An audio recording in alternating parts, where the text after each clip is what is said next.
Hey, what's up guys? Kromatopher again, video number 5, okay? So what we're gonna be doing in this video is get a little more extensive and a little more in-depth with what you can do with the song, and that's gonna be mixing and mastering, all right? I'm gonna talk about some tools that you're gonna utilize for mixing and mastering, and I'm gonna talk about what they do and how they work. The first half of the video will be super simple, basic explanations, and then the second half of the video will get a little more in-depth and we'll talk a little more defined. But believe it or not, time is short and I can't even begin to get close to talk about everything that mixing and mastering involves. So we're just gonna try to get the ball rolling for you so you can understand some things, and hopefully it makes it easier for you for your music at home or wherever you may be. Okay, so the 3 tools we'll be using for mixing and mastering, and the 3 tools that engineers like to use, are compressors, equalizers, and reverb, okay? In whatever you choose, but most of the time, compressors, equalizers, and reverberation, is used often in a song. It makes your song pop, makes your song change, it gives it dynamics. It all depends on what you want it to do, but let's take a look at it.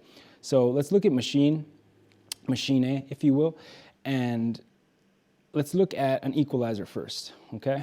So what I'm gonna do is I'm gonna play the same part of my beat over and over just so we can hear it. And I'm gonna use an equalizer, okay? So there's plenty of different equalizers. This is definitely an advanced equalizer, okay? But what they do is they analyze your frequencies. So let me just push play and show you what that means.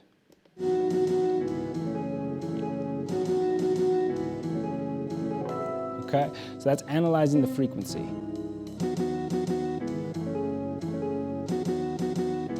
Okay, now that's just the frequency of my sample. It's not my bass, it's not anything else. Okay, now basically, super basic, all equalizers will do will be enhance or deduct, reduce your peaks and valleys, your frequencies. That's all an equalizer is going to do. It's going to enhance what you want, or it's going to decrease or reduce what you want, okay? Meaning, let's take a look at my sample again. This is where it lives, okay? So down here at the bottom are your frequencies, and they range from hertz to kilohertz, okay? The lower the number, the lower the frequency, like in pitch. If you notice, I changed my voice there. And then the higher the number, the higher the frequency. So if you think about instruments, they're all in different frequencies, and they all register at specific frequencies. This sample is a little bit of everywhere, right? Once again, all I'm gonna do is enhance or reduce the volume, the gain, okay? So let's go ahead and go to the bass frequencies. And I'm gonna just enhance it. Okay, now I hope you can hear that at home, but there's like a more bass feel now. You can hear more of like a hum, a low the whole time. Now let's reduce it.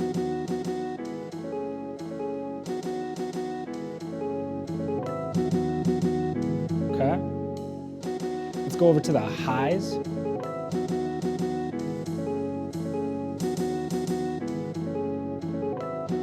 Okay, if you could listen to the hi-hats, the ride cymbal, all the drums, they really come out, okay?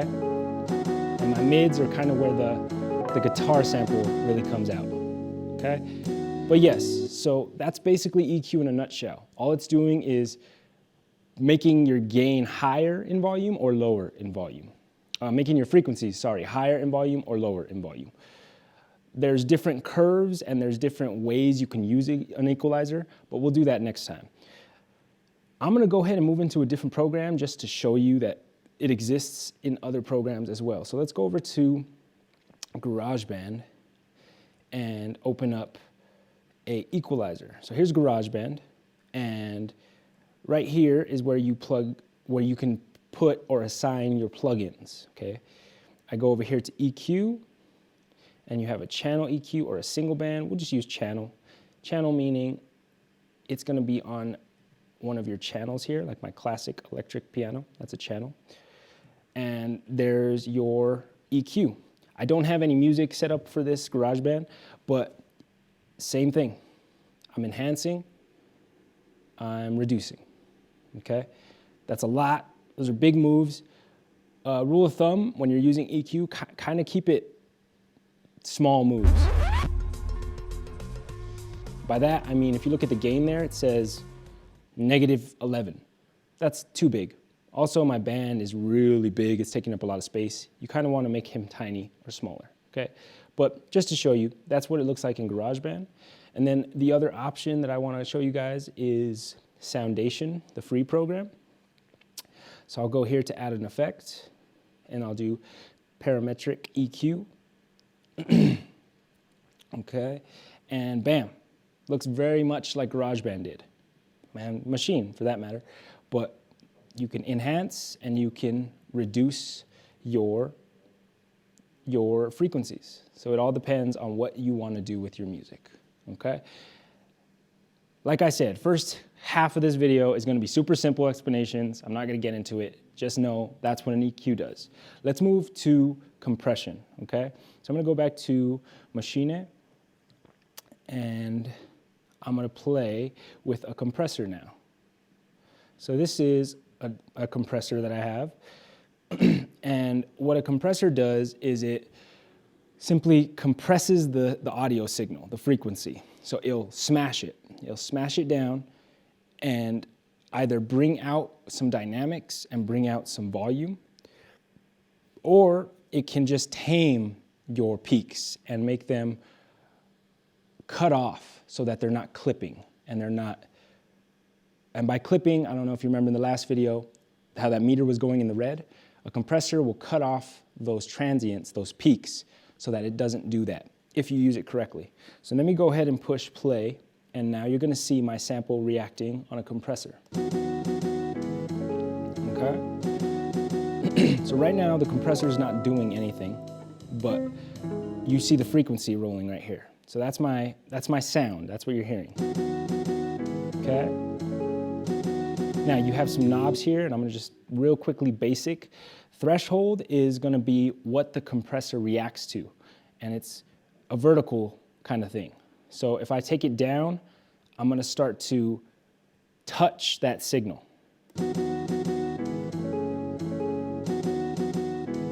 And now I'm touching it. So if you look at this orange line right here, now it's reacting to my signal. So it's compressing my frequency, my signal, okay? And that's at the threshold of -18, okay?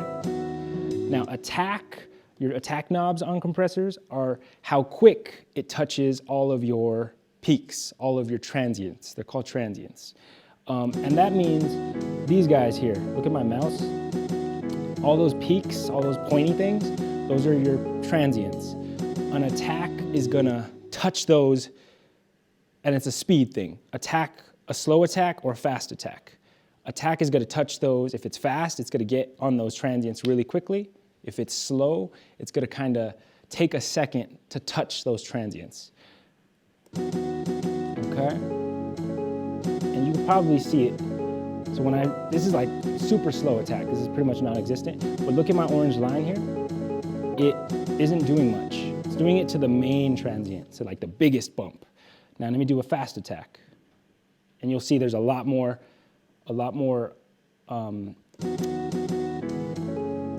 compression. So now you see all the lines. That's a fast attack, okay? Your release knob, it's gonna basically just let go and then attack again at a speed. So you have a fast speed or a slow speed, okay? So let's look at that. Here's slow speed. As you can see, that line, that orange line, it kind of just like levels out because it's just releasing super slow, super fast, and you can see all those transients, okay? It changes the way it sounds, okay? So it makes a difference on how your compressor sounds for the frequency you're using or the piece of music you're using, okay? Okay, so your ratio. Your ratio is just gonna basically, simply put, do more to the signal volume-wise or less to the signal volume-wise. If you have a ratio of 1:1, which is right there, that's nothing, okay? So that's the compressor is not doing anything ratio-wise. As soon as you go to the other levels, and I'm actually messing with the wrong one, but like a 3 to 1 or a 4 to 1, then you're starting to do more. And like I said, simply put, it's how much gain you're gonna get from, how much gain reduction you're gonna get from it, or how little gain reduction you're gonna get, okay, from your ratio. Makeup gain is just, if you made your signal too quiet, you can boost it here. If you made it too loud, you can decrease it here, okay? That's all that is. This is just your level telling you what you're touching when it comes to compression. And then mix is how everything is gonna sound with the compressor on or the compressor off. So a mix of 100 is gonna be the entire compressor being heard. Mix of like 40 is gonna be just a little bit of that compressor being heard and more of the dry signal or the natural signal, okay? All right, so I already know I'm getting way too into it, so I'm gonna go ahead and stop there. And I'm just gonna show you what some other compressors look like on the other programs. So in GarageBand, you got a basic looking compressor and it is totally different, right? The compressor I showed you before, and I mean visually different, not sonically. It's gonna do pretty much the same thing. But the compressor I showed you before is very visual, it's very easy, user-friendly, and it shows you exactly what it's doing. This is the same thing. You got your threshold, you got your ratio, you got your attack, and you got your makeup gain, right? So the same knobs, but you can't see what the signal's doing. So you're gonna have to use your ears. And like I said, you gotta trust your ears and you gotta gain experience with your ears and understand what sounds good, what things are doing to, what compressors are doing to what signal. You just gotta understand your ears and know what to listen for, okay? Okay, so looking at the Soundation compressor, it has an analyzer. So I can see the signal. I'll push play really quickly on this little note I put and you'll see the frequency. Okay, a little beep, then that little gray area right here, that was the frequency. Okay, same thing, you see the orange threshold line reacting, that's the compressor. You have attack, you have release, you have ratio, threshold, and output, which is the gain. How much do you want to enhance or how much do you want to reduce? Okay, makeup gain. Other than that, I think that's a good place to stop for compressors because there's plenty more things you can understand about them and there's plenty of compressors to talk about. Let's talk about that last tool. So the last tool is going to be reverb, okay? Now reverb or reverberation is a emulation of a room, okay? So let's take, for example, a couple rooms. Let's take, for example, your bathroom, and then let's take, for example, a library room, right? Small library, whatever. If you're in your bathroom and you play an acoustic guitar, what's gonna happen? The acoustic guitar sound, the frequencies are gonna bounce off the walls, right? And you're gonna hear it pretty good. It might even be too much depending on your bathroom. If you're in a library and you're playing that acoustic guitar, the people across the library probably can't hear you, or they're gonna hear you very faintly because everything in that room is eating the frequencies. Back to reverb, reverberation is simply that. You can pick a room, and you have rooms like cathedrals, and you have different types of reverbs, but you can pick a room and a room size, and then emulate the reverberation, or the bouncing of the frequency. So whatever you're sending to it, you'll emulate, okay, is it a big room? It's gonna go ba, ba, ba, and you'll hear it. So let me just show you an example rather than using my voice. So here's a reverb, okay? I'm just gonna pick a stock reverb on Machine, and I'm gonna turn it off, play the sample. Okay, so that's without reverb. Now let's turn it on with reverb, 50%.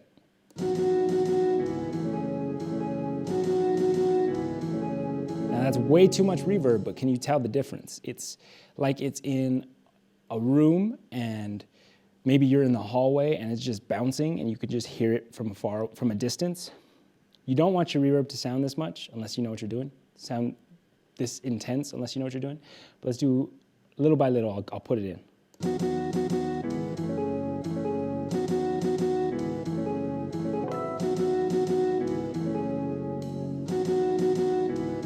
Not bad, probably could do less. Now let's just do a bunch just for fun. Okay, and then I have different room options over here, so we can just pick a different room. There's a hall. Hear the difference? Once again, it's too much reverb, but we're just listening to the difference. This is a plate reverb, so it's a type of reverb. It's a type of room. Okay, so it's all about signals and frequencies bouncing off walls, bouncing off whatever room you have, okay? Let's take a look at some other ones. It's pretty much the same thing. Very rarely do I see reverbs with analyzers, so you can see the signals. But let's look at Garageband. Where is my Garageband? Okay. And once again, you can go down here, and then here's your reverbs. And you have different types of reverbs.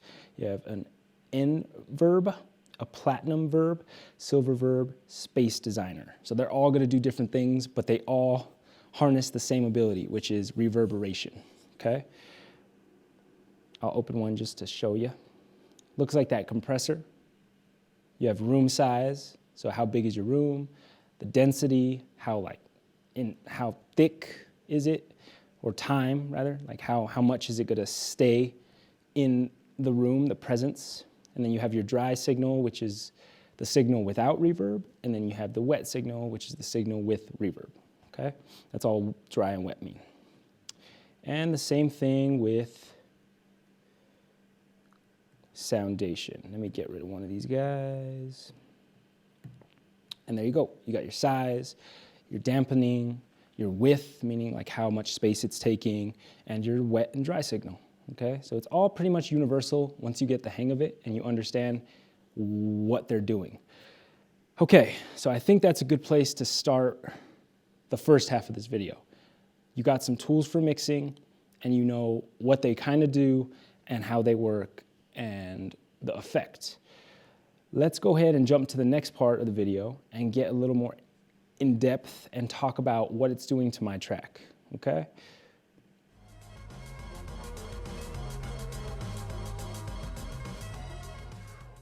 First thing you need to do when you're mixing and mastering, or when you're mixing, not even mastering, I apologize for that. First thing you need to do when you're mixing is make sure your levels are good. Now, what are levels? Levels are simply the amount of sound or the amount of gain that your instrument or your track has, okay? You must not clip, okay? I'm gonna make sure we put that in bold letters right here. You must not clip. Clipping is when you take your signal, your sonic, whatever instrument, your signal, to the peak of sound, and it starts to distort and sound awful, okay? So if you look at machine, right here is your meter, your master meter, okay? So a master is the entire song, okay? The entire song, so everything that's in the song. Okay, so let's talk about clipping. That's the biggest no-no that you can do in mixing and in mastering, and it's when your meter is telling you you need to lower your volume. That's basically all it is. So if I push play on verse 1 here, we're looking here at this meter. Okay, now that's my master meter. What a master meter is it's your entire song, so this entire song, the instruments inside, put together and combined. And when they're combined, the loudness is here. Okay? Now, I am not clipping at the moment. I am not clipping, which is a good thing. Clipping is when this meter is gonna start to turn red, okay? Now, I'm gonna do that by just simply touching my sample and boosting it so much that you're gonna see red. Now, check it out.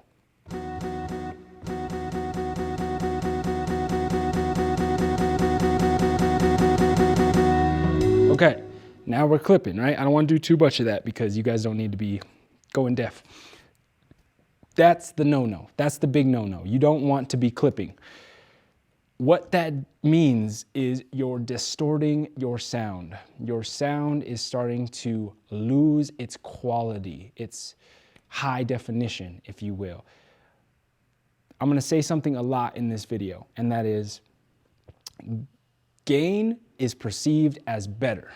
So when I boost something, it's always gonna sound better. Trust me. Some of you guys right now at home, when I was doing that clipping exercise, you were listening to it and you were like, oh, it sounds better.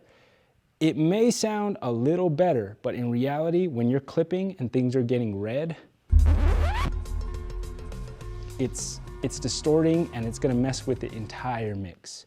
So if I'm clipping that sample, maybe my hi-hats are gonna sound bad, or maybe the sample in general is just gonna sound bad. So you don't wanna clip, okay? That's the main thing, and that's what clipping is. As we mix and master the entire track, or mix the entire track, we're not at mastering yet, we just wanna keep an eye on that meter and make sure that that meter is not getting louder. There's plenty of videos on this, so do what you need to study and see what works for you. But right now, we're sitting pretty. Okay?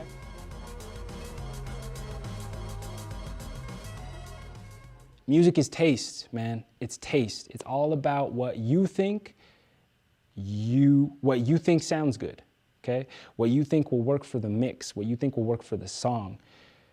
Sometimes you need to make small moves. Sometimes if your ears are trained and you know how to hear music, you need to make a big move just to bring out that essence, that vibe. It all depends. Don't let somebody tell you exactly how you need to mix and exactly how you need to master, including me, because it changes. Every song's different, every instrument's different. Frequencies are the same, but how those frequencies combined are different. It's like different cakes, different pies. The ingredients are the same, but how you combine them makes something completely different depending, right? So with that said, I'm gonna push play on the bass, and then I'm just gonna look at my frequencies. Say I wanted the bass to have more some more meat. I wanted it to be more in your chest when you heard it. What I would boost would be your lower frequencies, your lower hertz, okay? So this frequency, this equalizer is telling me my peak, which is, we're looking at a mountain right now, right? We're looking at a mountain of frequencies. My peak of my mountain is right here at 119 hertz. So that's where my low bass sound is coming from. Now, if I wanted just a little more, I should probably boost it, right? You have to be careful with your levels. So you have to look at what the bass is hitting at. So here's what my bass is hitting at right here. -3 decibels, -3 dB, okay? So that's -3 dB is what my bass is already hitting at. If I boost, that's gonna change. Now that can be a good thing, but if I boost too much, what's gonna happen? We already know the answer to this. We're gonna clip. So we don't wanna clip. So let's go to 119. I'm just gonna boost so I can clip. I wanna do the no-no, okay? Whoa, too much, sorry about that. Okay, you're clipping. We're real close. So now we're at +4 dB. You're going over 0. You don't wanna go over 0 because that's clipping, okay? See how I'm clipping now? And I only boosted this small amount, which is actually kind of a lot. Like I said, small intervals. Small intervals is what you wanna do when you're equalizing. Small moves when you're doing most of your mixing. You wanna do small moves and you wanna build it. So that's +6 dB right here is what I did, okay? +6 dB. I know that's gonna clip it because without anything, I'm at -4. Let me reset my meter here. I'm at -5 now. So I know I have, before I get to 0, I know I have 2-3 dB of gain. You don't even wanna get close to 0. You don't wanna be at 0.5, you don't wanna be at 0.2, you wanna be at like -2. So give it just maybe a dB or 2. Okay, so now we're at -3. We'll go back just right here. And I'm also going to change the shape of the equalizer. So I'm also going to make sure that I do everything I need to do to get that specific frequency. So as you can see, I changed it. This is going to enhance the whole spectrum of sound. We don't want that. This is going to enhance barely anything. You see the little peak, and then you boost it up so you can see it. Okay, so this is a good tool. That's way too, you don't want to boost the whole signal. That's not smart. Just a little mountain peak, and then you want to find where you want to boost it, okay? So once again, it was like 119 where the equalizer was telling me I should boost, or where my peak was at least. I'm just gonna listen. Okay, we're clipping. So right here it likes it, but it's too much. So right there, we'll just do 2 dB. Baby move, okay? Now, it might not be heard, but what I'm trying to tell you more than anything is how to boost. And then the opposite would be a cut, okay? So say I'm in the bass. I don't need treble frequencies too much. My bass guitar is in the low register of the frets, so it's way up here on the neck. I'm not playing treble notes. They're mostly bass low notes. So with that said, you would add another band right here, and you would find where you need to shave. And a lot of the times, what I like to do and what I see mixers do and engineers do is they add a high cut, meaning your high frequencies are gonna get cut off because we're not using them. There's no, when you're using the bass guitar, okay, we're talking bass guitar, guys, you gotta really understand that this is just bass guitar. We can get real into all the other instruments, but this is just bass guitar. So, yes, this is a high cut. There's not much of a difference, is there? Why? Because look at my signal. If you look at my signal, we'll look at it over here because it's a little messy over here. There's nothing over here. There is nothing over here. So I'll cut all that off to save the mix so that the mix can have that for the other instruments that exist. The other instruments like hi-hats, tambourines, anything with timbre, anything with really, really high, high peaks, okay? But that's just another example, okay? So that's a high cut, or you can do the opposite. You can go ahead and see, I'm not even really touching it right now. So I'd want to do a little more. About right there. Okay, so we still got these frequencies existing, and we got some of the high stuff that doesn't exist. And I can even make it cut a little more if I wanted to, okay? But you want to make small moves if you're boosting, and depending on what you need, maybe some more drastic moves when you're cutting. So in the last video, I told you that the guitar, the bass guitar string, when I was rubbing it with my fingers, it would go rah, and it would do like a quacking. I cut that out by just grabbing a band and then choosing my size that I needed, right? And finding wherever that frequency was. So when I listened to the bass, I was listening for that quacking. And I'm just gonna get rid of some of the bass so you guys can hear what I'm doing. See how it got muffly? Small moves. So I'm just scanning and figuring out what I don't want, if at all. I think the bass sounds fine, other than the quacking.